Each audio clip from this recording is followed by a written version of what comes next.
Hello, everyone. Welcome back to another episode of Veg Networking Canada, where plant-based vegan companies connect and collaborate. We honor, acknowledge, and respect that we are located on the traditional, ancestral, and unceded territories of many Indigenous peoples across Canada. Today, we have a special guest with us who is an actor with stage and film production, performer slash producer experience across North America, a passionate educator using teaching languages as a tool for empathy and empowerment. And in her own words, she's really looking forward to sharing her journey as an artist, ecofeminist, in her queer, BIPOC, astro-obsessed, gluten-free body. Veg Networking Canada is pleased to welcome Paulina Pino-Rubio. Great are there, Justin. Hi. So nice to be here with y'all and to meet you and just connect with more vegan folks here in Vancouver. As Justin is mentioning, originally from Mexico. I've been living here in Vancouver for the last 4 years. My main thing is acting, but I've done many other things throughout my life as someone who grew up in a very conservative, non-artistic environment. My first career is language teaching, and so I taught English back in Mexico. And that's what kind of brought me out of the country in the first place to teach now Spanish to people that were having a hard time with like Zoom schooling through the pandemic. So that was a really interesting experience to just see how the education system was not really providing tools for their students who were having a hard time. And yeah, I've been vegan for the past 5 years. So starting with the pandemic, I was like, okay, it's time. I was already like pretty aware of what the industry and animal agriculture is. And so I couldn't live with that in my conscience and just putting all that into my body didn't feel right. And I had a very slow transition, like quitting dairy first and meat and other products followed. And so I feel that I did the hard part, which is dairy for most people first, which as a Mexican, trust me, it was intense. We have cheese as an appetizer, especially in my home, and like ice cream and sour cream is everywhere. So yeah, that's a little bit about me. Thank you so much for sharing. Do you recall kind of like what made you aware of the industry in and of itself? Like you said, like you were kind of aware and then it was enough kind of thing. Like, do you recall what got you in that position to have you open your eyes? Totally. The first thing for me was health. So I have PCOS, that's polycystic ovary syndrome. That it's a condition that affects more women that we are aware of. And I tried a treatment like a medical traditional treatment and it didn't really work. And so my doctor at the time suggested just like a change of lifestyle and diet overall, quitting dairy first and like especially like pork and other like meat products. And so I dived as a moon and Gemini that I am. I just dive into information and I really love learning things. And so I started to really investigate on the repercussions of like constant consumption of these products.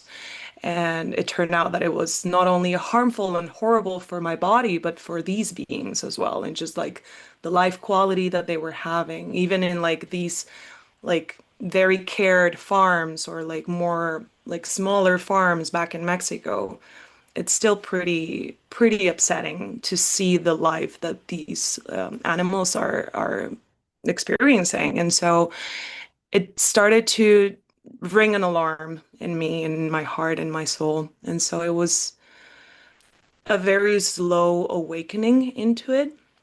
And so after me being with that diet for a while, and I was living and doing a project in Cancun for almost 2 years.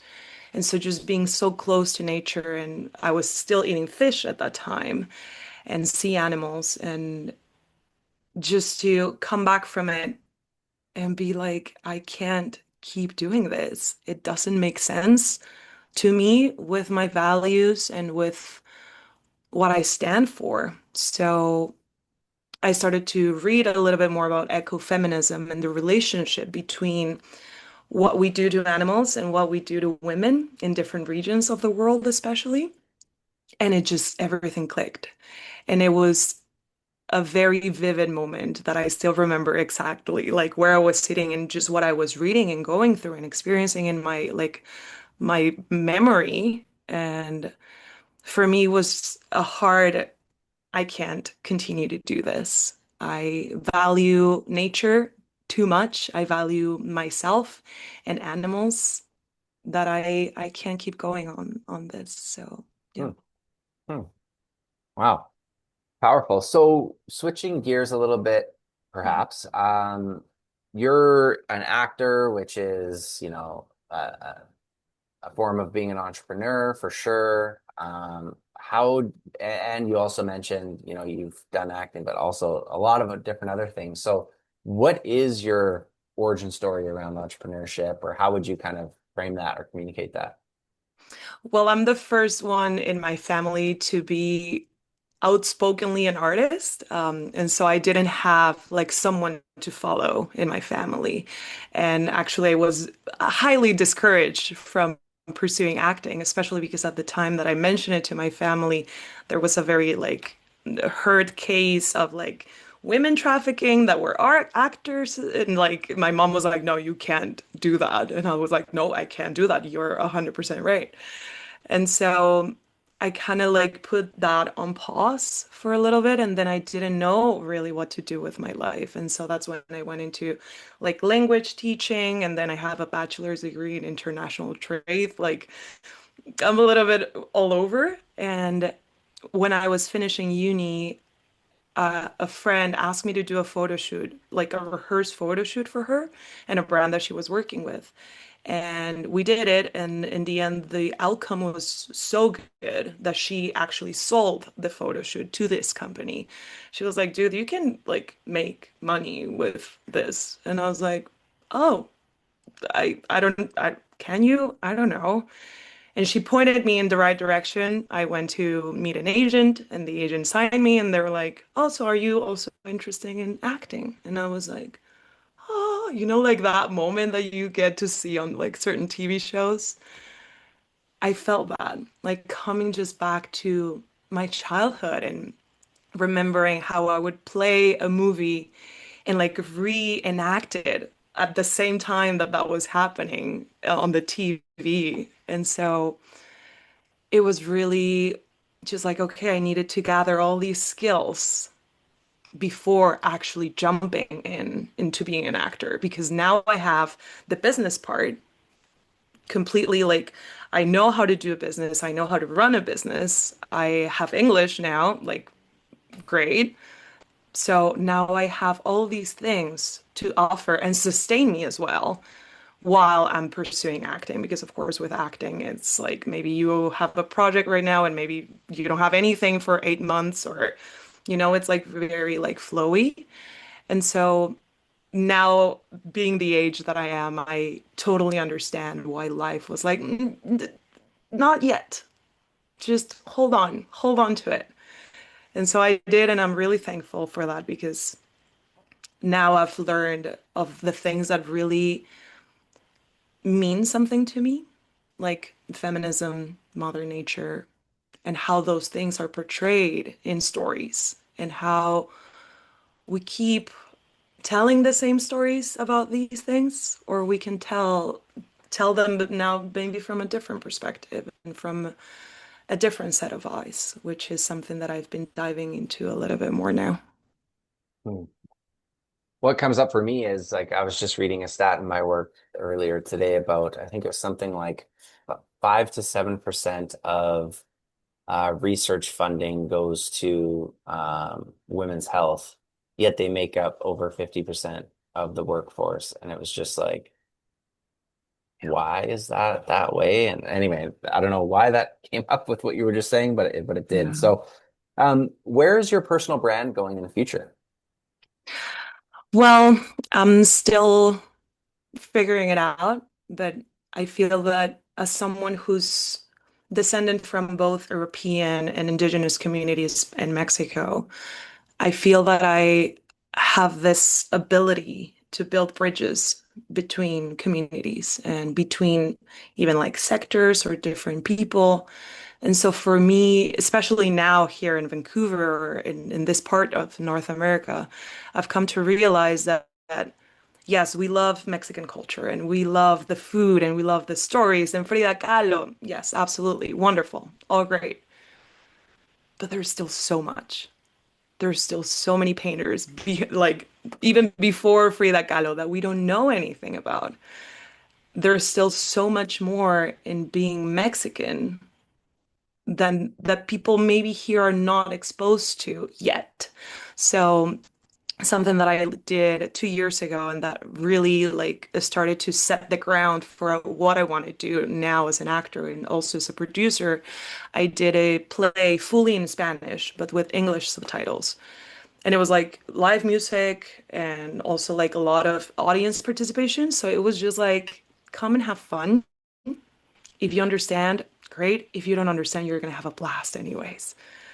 And so it was kind of like the goal for the actors too, to just make sure that if we're improvising something, that someone was able to translate at the same time, so that this person that is like being part of the play now could fully immerse themselves and just let themselves go, as we do actors in theater. And so it was a great experience. We got great reviews. It was super fun, a super fun project, a little demanding because I was not expecting to perform as well. But in the end, the director was like, actually, I want you to do this character. And I was like, great.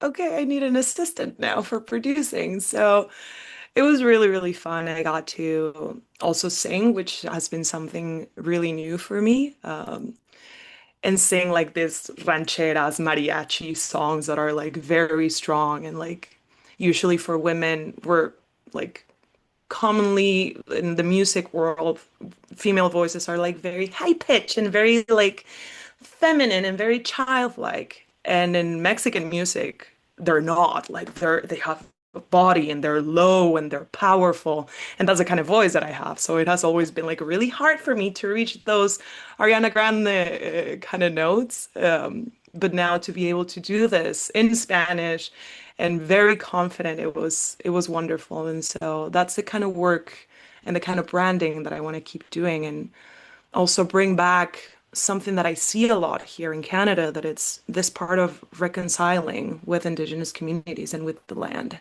It's something that even though we love our culture back in Mexico, there's no land acknowledgements, for example. There's no calling the right name to the land, the originary name, because also like we've been using these names for 400 plus years, right? And so people have completely forgotten about them, but the communities are still there.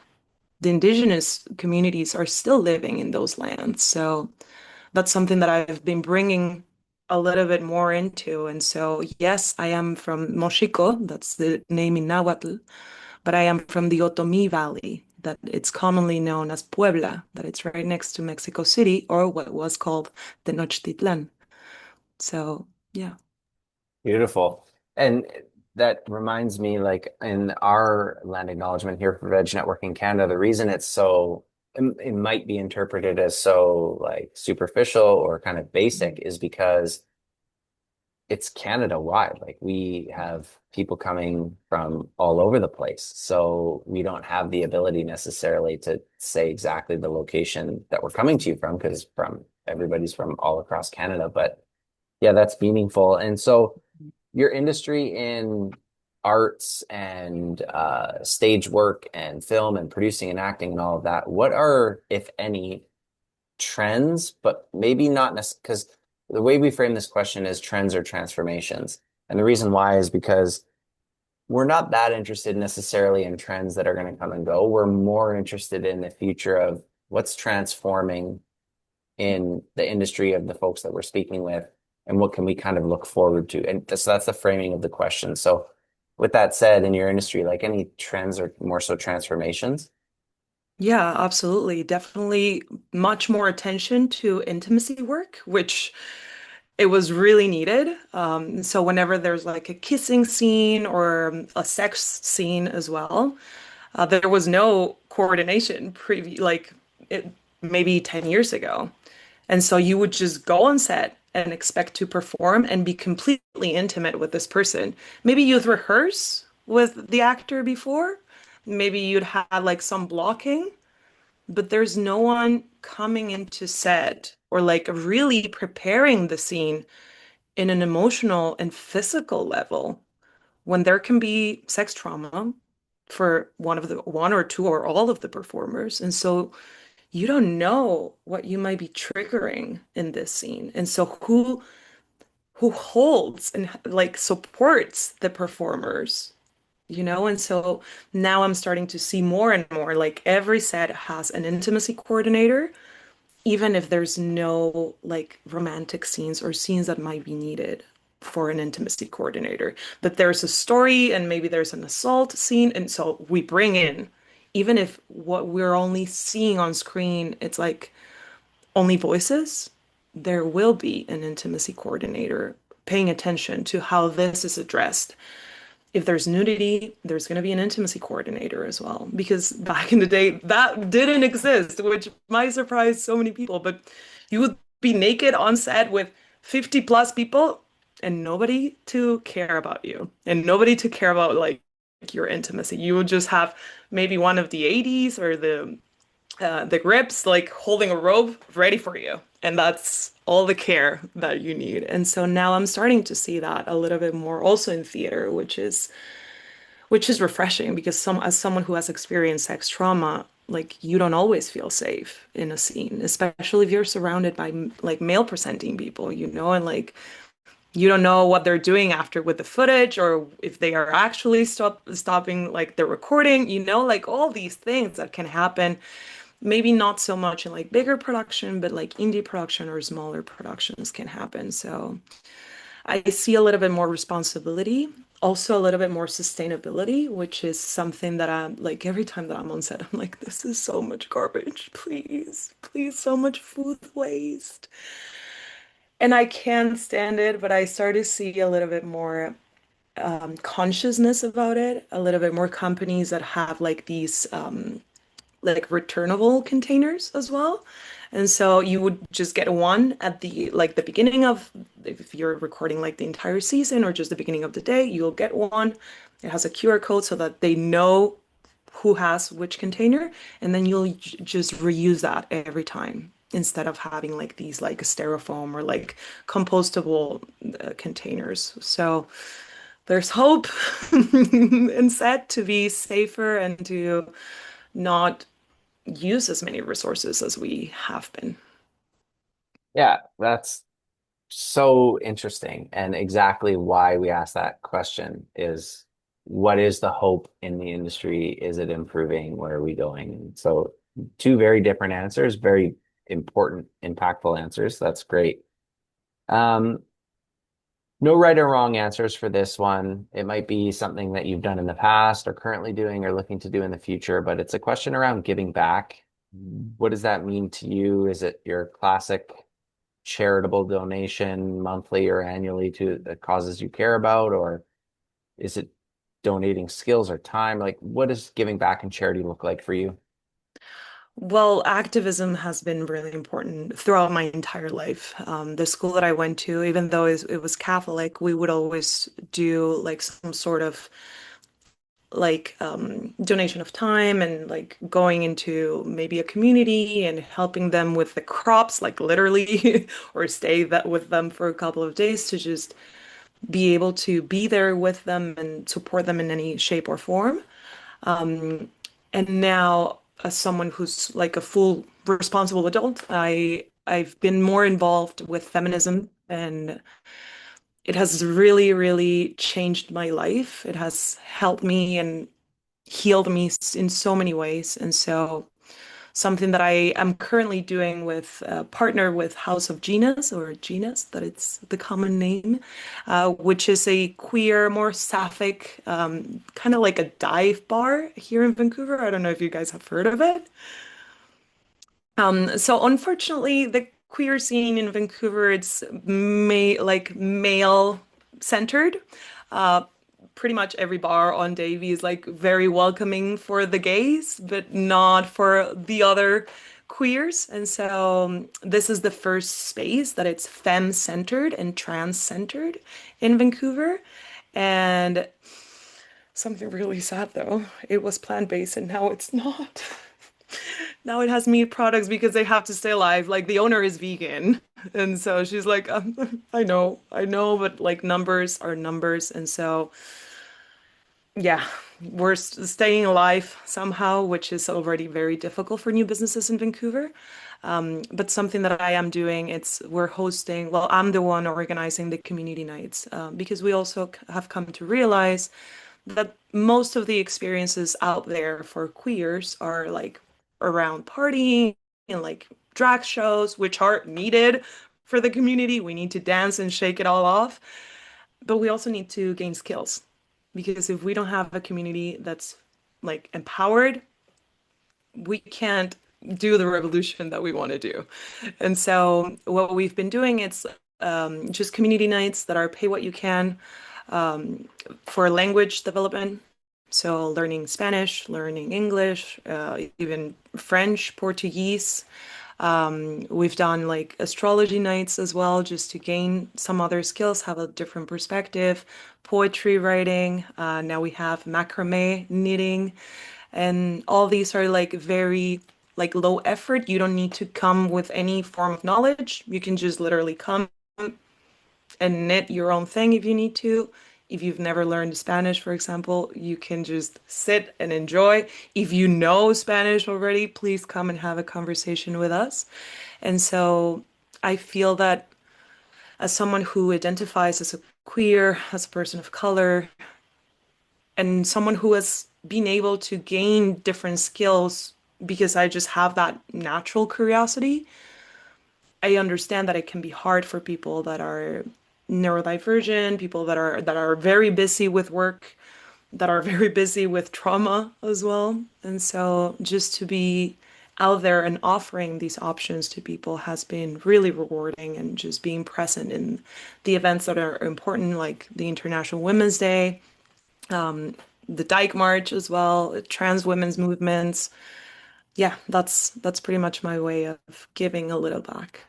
Mhm.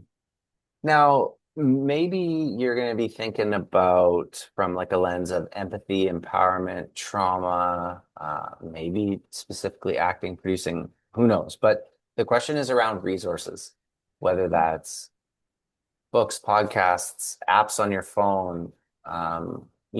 Typically the question is, do you have any resources to recommend to other entrepreneurs? But maybe you're going to focus more on your industry and your experience and what you have the skills in. But what are some resources, just I guess generally speaking, that you would recommend? Totally. Well, as a Capricorn that I am, I value my resources a lot, especially time and money. And so a lot of the tools that I use are usually very good quality, but also free. And so, for example, with like whenever now that actors have to do like their own self-tapes and like be your own editor and be your own camera operator and all that, a great app that I really, really recommend for also people that are just on social media, like CapCut, is amazing. You can even like pay, and I think it's actually not that expensive. And then you got all like this like features like subtitles in different languages and like filters and all this, even like AI editing for you. There's this really cool website also that I use for editing like in a bigger format, and so it's Clipchamp. And I can put the links on the chat as well. I think it's an app as well. And it's, I mean, for people that don't have like a Mac, or people that use like PC as I do, because if you have iMovie, you don't need anything probably. But if you don't, then you definitely want to use this one, and then it doesn't even use your own storage. It's all in a cloud. You don't need to like keep anything. Like it just starts to save things, and you can even direct it uh, immediately to your drive, so you don't use like your physical memory. Something that has really helped me with my health journey with the PCOS and just being like very aware of what my energy levels are, especially as someone who menstruates, is this app called Stardust. And if you're not a femme, but you have femmes around you, you can add them and see where they are in their cycle, which I find really important because sometimes you don't know how to approach the other person. Maybe you have a difficult conversation to have with them. And maybe if they're in their premenstrual, it can be a good time to talk things, but maybe you have to prepare the field, if you know what I mean, before actually jumping into a heavier conversation. So the name is, yeah, thank you. Thank you for that, Sandra. And it's beautiful. It's women owned, which I find very interesting that a lot of the apps for like tracking cycles are not built by women. So this one is, and it also has like very like funny prompts and like just really good things to add and to keep track of your cycle and to like I have all my friends in there and so it's really funny to see like, oh, we're all premenstrual. So who is going to be on trial this week, you know? So yeah, those are some of the tools. And also as someone who's a very like a heavy student of astrology, time passages. It's one of the best apps for like seeing your chart, seeing your friends' charts. If you don't know what a chart is, that's the sky, how it was on the time and place that you were born. And so people more commonly know their sun sign, so where the sun was at their time of birth. But then there's like literally like over 10, like yeah, over 20 different bodies in the sky that were in different zodiac signs. And that's why maybe some people don't resonate with their sun sign, like, oh no, I'm not an Aries. Like, I don't feel like that energy. Well, maybe you have a very important placement in Venus, or your rising is really important, or a very strong moon placement. And so that has really helped also to just understand myself and others and be more compassionate of where they're coming from and maybe why they see the things that they see, if that makes any sense. Very interesting resources for sure. And just to clarify the last one, was it what someone put in the chat here where it's astrograph, or was it, did you say time passages? Time passages, yeah. Okay, cool, cool. Yeah, very, very interesting. And there was a whole podcast on a very popular podcast called Diary of a CEO. And he had on a guest exactly speaking about how, um, I guess to use your language, like men presenting partners and how valuable it is to know Yeah. what that cycle looks like to just be a better partner, a better communicator, and Yeah. like you said, figure out when to say this, maybe not the right time. So that's very Yeah, to cool. be a So little bit more compassionate with one another, you know, because totally. like male presenting people have like daily cycles. And so their energy fluctuates throughout the day in different ways. But then for female bodies, it's throughout a period of like 27 to 31 days. So it's a whole different game for all people. But yeah, this just gives us a little bit more understanding, I guess. And how to play the game in a more compassionate way, like you said. So that's cool. Thanks Exactly. for those resources. So, um, big, broad, open-ended question here, sort of like who or what you've already said throughout the conversation. It's very clear, but like to drill in maybe a little bit further, who or what inspires you? Hmm. My nieces back in Mexico. Yeah. I have three baby nieces. Well, the eldest has 5 years old. Um, and just their magic is unmeasurable. And to see them, and especially like the eldest and the middle one, they really look like me. And so it's really interesting to see how they behave and how my mom is like, oh, that was you when you were their age. And I'm like, what? Like to see it now from this age and to see what they're interested in and how they approach things. It's mesmerizing. Like I literally every time that I'm on FaceTime with them and they're like playing with something new or just I'm in a different space and how they like the questions that they ask. I'm like, look, I'm an actor. I'm trained to ask questions about a person and a character and like, like the backstory. But the questions that you're throwing at me, girl, like are like out of this world completely. Like one day I was wearing like a very like bright pink top. And so my niece was like, "So when you see that pink, does it make you feel things that are joyful or that are burnt?" And it was like a little burnt pink, and I'm like, I don't know. I've never thought about this. So really them, and I don't know, like whenever I see or hear about a woman doing something for themselves, a podcast, or I have my favorite, I do a lot of tarot as well. And so I have my main deck is all women of history. And so it matches the energy of the card with someone important and real in history. And so every time I read about these characters, it's just like, and they did all this with the things that they had around them and the environment that they were. And it's, again, mesmerizing to see all the things that they achieved, maybe like 1,000 years ago, even, and how they stood up for themselves and for what they believed was important. Yeah, children are absolutely incredible. And that's really cool what you mentioned about like the real characters of history. So again, like kind of big bang end question, advice, lessons, tips for other entrepreneurs, other folks like you, other folks different than you. What are some advice, lessons, or tips that you'd like to share? Trust your dreams. And as I'm saying that, I say to myself, trust your dreams, trust your gut. Sometimes we think too much here. And it's funny that we have, I don't know exactly, and please correct me if I'm wrong, but we have a lot of nervous receptors in our stomachs as well.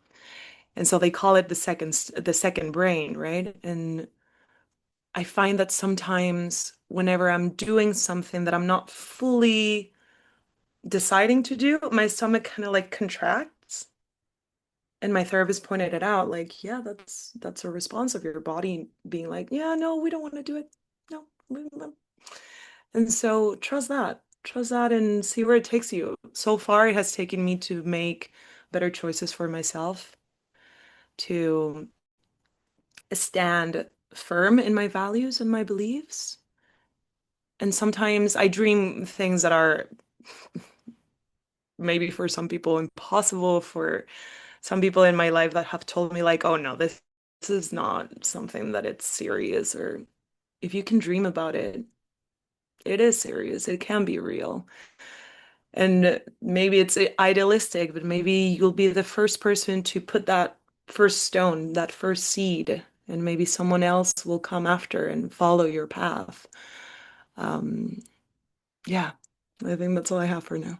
Beautiful. Yeah, I think that even the data on the gut and the stomach, some people even argue that it's the first brain and the Right. brain. So maybe we'll have you back and you can tell or you can talk about how to actually cultivate dreams instead, because it's one thing to, for people to hear like follow your dreams, but some people might just have, to your point, such an experience with trauma or certain patterns or whatever that like there's a blockage of like how they can actually Mhm. do that. But maybe we'll have you back and talk more about that. But is there anything in the conversation that we have, Paulina, that you want to double back to or that we maybe missed or any announcements that you have? And feel free to have the floor and then I'll let everybody know what your Instagram is. Yeah, thank you. Well, I don't think anything in particular to go back, but I do have a recurring show every Wednesday at Union Latinos. It's all in Spanish. But again, if you want to come and just have a good time and be immersed in Spanish and in Spanish, like Colombian, Mexican, Puerto Rican culture, it's for women, all of us on stage, all of us with different backgrounds. Me as an actor, astrologer, vegan. There's a life coach, there's a chef, there's someone that hosts like online gaming, and we pretty much just like trauma dump with a little bit of comedy and like kind of hold the floor for like all these like family dramas or secrets in the family, and we talk about them, and then you come to realize that maybe our families, yes, they are a little twisted, but we're not alone. All families have their own things, and it's been a really wonderful. Oh, my light is out. Oh, there we go. It's been a really wonderful time to just, yeah, connect with more Latin American people here in Vancouver. It's all in like in person because we're trying to step away from devices because there are so many podcasts out there. There's a lot of things that you can do. There is something about human connection and human presence, which if you've ever been to the theater, you understand. And so we're trying to keep it that way. And so everything that we talk in the catharsis stays in the catharsis. That's the name of it, Bendita Catharsis. I can send you the Instagram later on. And yeah, that happens every Wednesday. What else? Stay tuned with House of Genius because we have the September calendar coming. There's going to be poetry, macrame, astrology, and a conversation about transitioning into fall and autumn bodies and how can that be as queers and femmes and peoples with cycles. So yeah. Lovely. Well, everybody, you can stay connected on Instagram with Paulina. Her account is at Paulina PPRR. Paulina, exactly how you would think it is. Paulina PPRR on Instagram. So, Paulina, thank you so much. Everybody who's here with us live, who was enjoying the conversation, and everybody who is listening to this on your own time, thanks for spending some time with us here at Veg Networking Canada. This has been another great conversation with a very interesting special guest, Paulina Pino-Rubio, and we'll catch you soon on another episode. Take care. Bye for now.